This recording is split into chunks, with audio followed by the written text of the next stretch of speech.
The morning was cloaked in a thick fog that muffled sounds and made distances seem greater than they were. The damp air clung to my coat, and gravel crunched under my boots as I walked along a lonely stretch of road just outside the village. Tall trees loomed on either side, creating an almost silent world.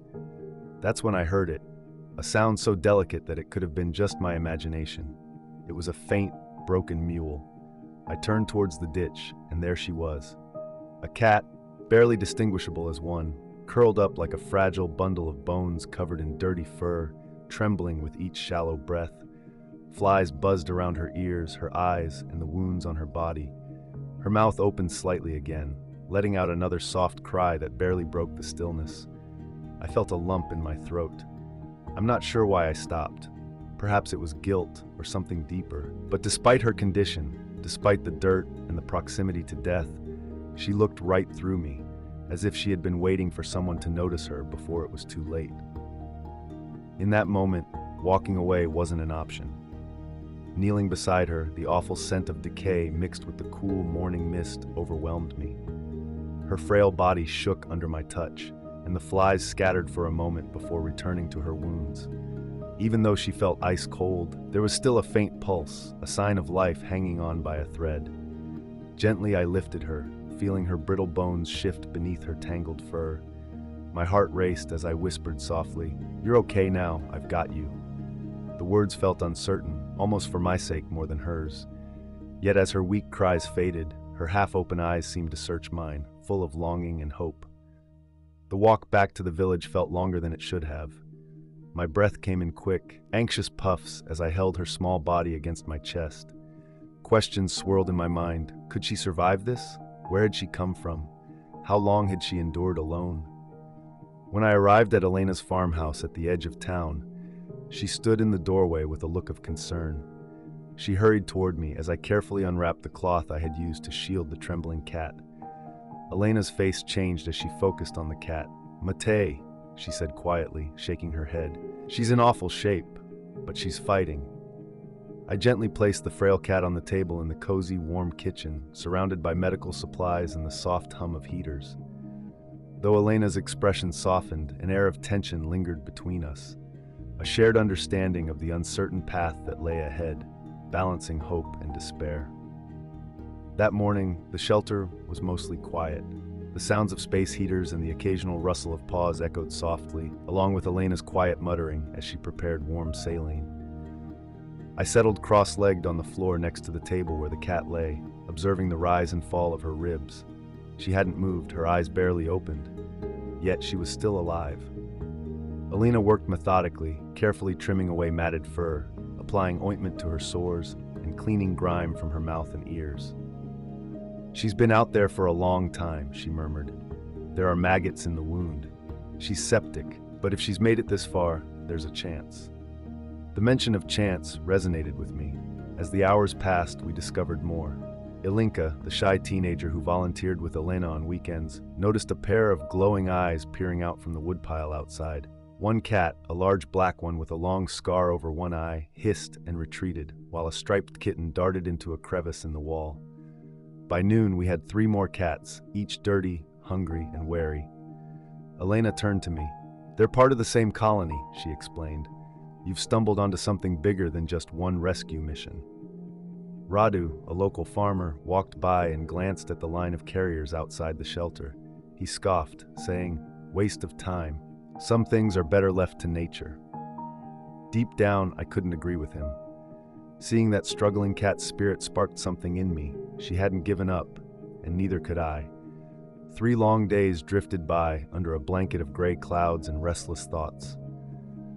I returned each morning and stayed until dusk, finding my spot in the shelter next to Lena, who lay wrapped in a soft fleece blanket and surrounded by silence. She hadn't moved except for the occasional twitch of her whiskers, nor had she eaten or reacted to the sounds of doors creaking or shoes on the wooden floor. Her breaths were shallow, and her eyes barely opened beneath matted lids. Yet I continued talking to her, hoping my words might reach her in a way that pain could not touch. I shared with her details about the frost inching along the fence posts, the firewood piled high in my shed, and the way my father's old dog seemed to mourn quietly. I think I talked because it helped me connect with her, transforming her from just a figure succumbing to the cold into someone real. Then, just after sunrise on the fourth day, Elena's voice broke through my stillness. It carried an urgency I hadn't encountered before, sharp and breathless, a hint of nervousness beneath her usual calm demeanor. When I reached the room, Lena was not where I had left her. Instead, she had curled up in a new spot, only a few feet away. Her delicate body barely seemed capable of supporting its weight, yet she had moved on her own. Elena's wide eyes met mine, filled with wonder and a touch of fear. She got up, Mate. Not far, but she moved. Then, she stopped breathing.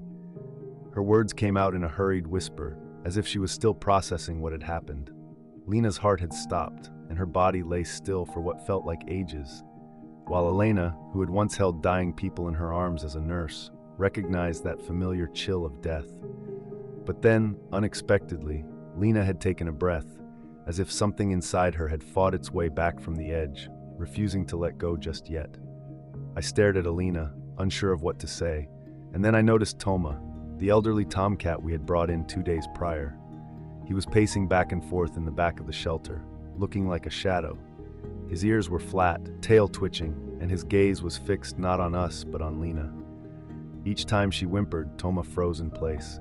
His body stiffened as if he was sensing something deeper, an instinct that reached far beyond the present moment. He didn't growl or flee. Instead, he just watched, protective and alert, trembling with awareness. In that tense moment, I understood something important that we hadn't realized before. Toma recognized her. Not just as another stray, but as someone significant from his past. He remembered her. At that moment, our situation shifted. This was no longer just a story about rescuing animals. It evolved into a tale about loss, and perhaps the chance to rediscover something once cherished. An understanding settled over us, initially gentle, but soon weighed down by unspoken questions. Throughout that day, the shelter transformed. It wasn't louder or busier, but it was filled with an unnameable energy, as if the very air had thickened in response to Lena's quiet refusal to surrender to death. Elena, despite her years of experience, found herself unusually still as she observed Lena resting. There were no clear medical reasons for what had occurred. Cats in Lena's condition typically didn't get up. They didn't stop breathing and then resume like nothing happened. And they certainly didn't prompt such a noticeable response from Toma. Elena remained quiet, but her silence hinted at deep thoughts, like a puzzle she was trying to solve without all the pieces. Toma stayed on the far side of the room, pacing back and forth, always just out of reach of Lena. He didn't show signs of aggression, like hissing or growling, but his movements were cautious, almost tense. When Alinka walked in after school, humming and carrying a can of food, she immediately sensed the shift in atmosphere. The usual calm had been replaced by a tension that caught her attention. She set the food down and knelt beside Toma, softly urging him to come closer, but he remained focused solely on Lena. I felt a similar change inside me. It began the moment Lena cried out, but it intensified as I watched. This situation was no longer just a matter of saving a life. It was evolving into something deeper, the idea of connection. I realized I was drawn into a network of unseen bonds that tied these animals together, and somehow I was becoming part of it. As the evening wore on and the wind picked up outside, the peaceful atmosphere of the shelter started to fray. The heater in the back room malfunctioned, a small detail that might go unnoticed on a different night. But with 3 vulnerable cats sleeping there, it quickly became a pressing issue. Elena and I hurried to set up heat pads and move crates while the cats voiced their discomfort, mewling softly. The chill seemed to seep into everything that night, affecting not just the room but also deep inside, unsettling us in an inexplicable way. Stepping outside to grab another blanket from Elena's car, I caught sight of something unusual. 2 pairs of eyes glimmering just beyond the fence. Feral cats. Observing. Motionless. One had a crooked leg while the other crouched, ready to flee. They didn't come closer or make a sound. They simply watched, like they were waiting for something, or someone. When I shared this with Elena, she wasn't taken aback. "There's a whole colony out there," she remarked with a sigh, rubbing her neck. "They've always been around, but they've never ventured this close before." I began to feel a sense of unease. Something was definitely different. Lena's rescue had caught attention, but not in the way people talk. It spread silently through instincts and subtle signals. The other cats were now circling, perhaps searching for her, mourning her, or even warning us of something. The next morning, Radu, the farmer, showed up with a shotgun in his truck. "They're moving through my field," he said quietly. "We need to take action." What had started as a simple act of kindness had clearly turned into something more complex and more hazardous. As the week went on, the lines between compassion and consequence began to blur. I found myself spending more time at the shelter than I had planned, not only caring for Lena, but also watching over the other cats. I felt pulled into an unspoken struggle between their need to survive and our intentions. Each cat had its own behavior. Toma, usually restless, had settled into a watchful stillness near Lena, while Sora, the tabby kitten, emerged only in the quiet of dusk to quickly eat before disappearing into the shadows. Elena started asking the difficult questions. What would happen if Lena pulled through? Would I be ready to take her in? Should she rejoin the others? I pondered whether I could forge a bond, not just for her recovery, but for her future as well. The thought of letting Lena go was painful, yet the idea of keeping her brought its own burden. I hadn't returned to this town seeking connections. I wanted peace and a chance to forget. But as I sat there with Lena resting her head against my hand, waking just enough to meet my gaze, I began to wonder if I had unwittingly stepped into something that would be hard to walk away from. The tension didn't explode. It crept in, like a shadow lengthening with each passing day. It wove itself through sidelong glances and broken routines. The cats became more restless at night. Lena started to shift more often, trying to stand on weak legs. Toma hardly left her side now, and though he never made a noise, his watchful gaze hinted at a deeper understanding of our situation. Then, one morning, she was gone. The feeling of panic hit me like a splash of cold water. Her blanket lay untouched, the crate door slightly ajar with the lock unlatched. There were no signs of a struggle, no blood, no fur, just an overwhelming emptiness. We searched the shelter, calling out her name, even though we already knew she wouldn't respond. We looked in every nook, corners, the cellar, the sheds. Yet there was nothing. The other cats seemed unfazed, as if they hadn't noticed her absence or didn't care. But Toma was different. His pacing returned, frantic and uneasy. He kept glancing toward the door with every breeze. Ilinka discovered the first clue, a small muddy paw print just outside the back window, imprinted in the sill like a whisper. Nearby, a larger, deeper print showed that something bigger had been there. Elena and I exchanged worried glances, a realization dawning on us. Someone or something had taken her. But what could their motive be?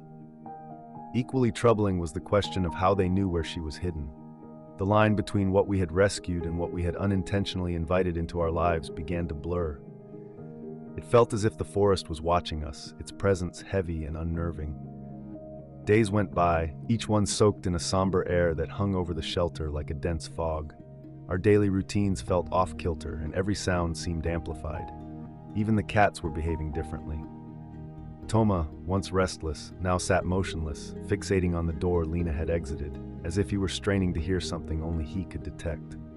Sora stopped showing up for meals, retreating into the shadows. Negru, our quiet, scarred black cat, started to wail at night, his haunting cries reverberating through the walls and making it impossible to find peace. Ilinka began to bring small offerings, cat toys, old scarves, even a piece of bread shaped like a heart, placing them near the spot where Lena used to rest, hoping that something might lure her back. I hesitated to tell her that I wasn't convinced Lena was gone. The unknown felt worse. It was painful to think of her lost in the woods, possibly injured and alone. Or worse, not alone at all. I couldn't shake the image of those eyes watching us from the tree line that night. This situation seemed to extend beyond simply losing one cat. Elena, typically calm and practical, started to pull back. "I've seen situations like this before," she said one evening, her voice tinged with something more personal. "Complicated histories, intertwined lives, cats that mourn like we do. It's more than instinct, it's about their history." She didn't elaborate, but her words resonated with me. There was something ancient and profound at play. And for me, the cracks in my understanding began to deepen. I wasn't just feeding, cleaning, and caring for them. I was also observing their patterns, their quiet communications. I noticed how Negru positioned himself in front of the door every evening, almost as if he was protecting something, or perhaps he was just waiting. I often found myself lingering outside, gazing into the woods and pondering if the forest might offer any answers. On the 9th night since Lena disappeared, the tension that had been lurking beneath the surface finally bubbled up. The shelter felt tense, silent, tight, like a coiled spring ready to snap. Elena was the first to voice what we were all feeling. "We can't keep them all," she said, standing by the window, arms crossed, her eyes fixed on the tree line beyond the garden. "It's just not practical, it's irresponsible." But her tone felt too harsh, almost like she was trying to convince herself just as much as she was trying to convince me. Toma had become thinner, refusing to eat. He hardly blinked these days. What had once been loyalty seemed to have shifted into grief, or perhaps even guilt. And seeing him fade away twisted something inside me that I couldn't quite name. The others were changing as well. Nigru had stopped howling. He had grown uncharacteristically quiet. That night I found him perched on the crate where Lena used to sleep, his eyes neither closed nor open, but seemingly lost in another realm. The situation escalated when Radu arrived, looking more frazzled than usual. "They're multiplying," he exclaimed, slamming the back of his truck shut. "They're coming down from the hills and killing chickens now. We need to get rid of them. All of them." He glanced at me, as if I was somehow to blame, as if my previous kindness had brought this chaos upon us. Later that evening, Elena raised the idea of rehoming the cats once more. "We can find fosters," she suggested. "There are rescue groups in Bucharest." But I could see the potential consequences of that course of action. Sora wouldn't be able to adjust to a new house. Toma would stop eating completely. As for Negru, he was meant for the dusk. That's when the fundamental question emerged, impossible to ignore. Were we trying to save them from the world, or from the very lives they had known? We needed to make a decision. Yet, whatever choice we made would come at a price. By morning, the air had turned sharp and chilly, the kind that seeps through window seams and settles in your bones, regardless of how many layers you wear. The tension had permeated every corner of the shelter, like dust that was impossible to clean away. It was no longer just about the cats, it was about us, the people. Some of us stepped in with a hope to make things better, only to find ourselves entangled in a situation that was much more complicated than we expected. Alinka was the first to cry. She stood silently in the center of the room, her fists clenched and tears streaming down her face, as Elena gently told her that some of the cats might need to be relocated. "It's not fair," she said quietly, her voice trembling. "They didn't ask for this." She was right. These cats hadn't asked to be taken in, moved, or handled. They simply existed, doing their best to survive. Elena, always grounded in reality, stood firm on her decision. "If we don't start moving them, we'll lose control. All of them," she warned. This felt less like a caution and more like a final judgment, and in that instant, I felt something in me harden. Later, after everyone had left, I found myself alone in the shelter as the evening sky deepened into night. Negru settled beside my feet, heavy and still. Sora emerged, brushing against my leg.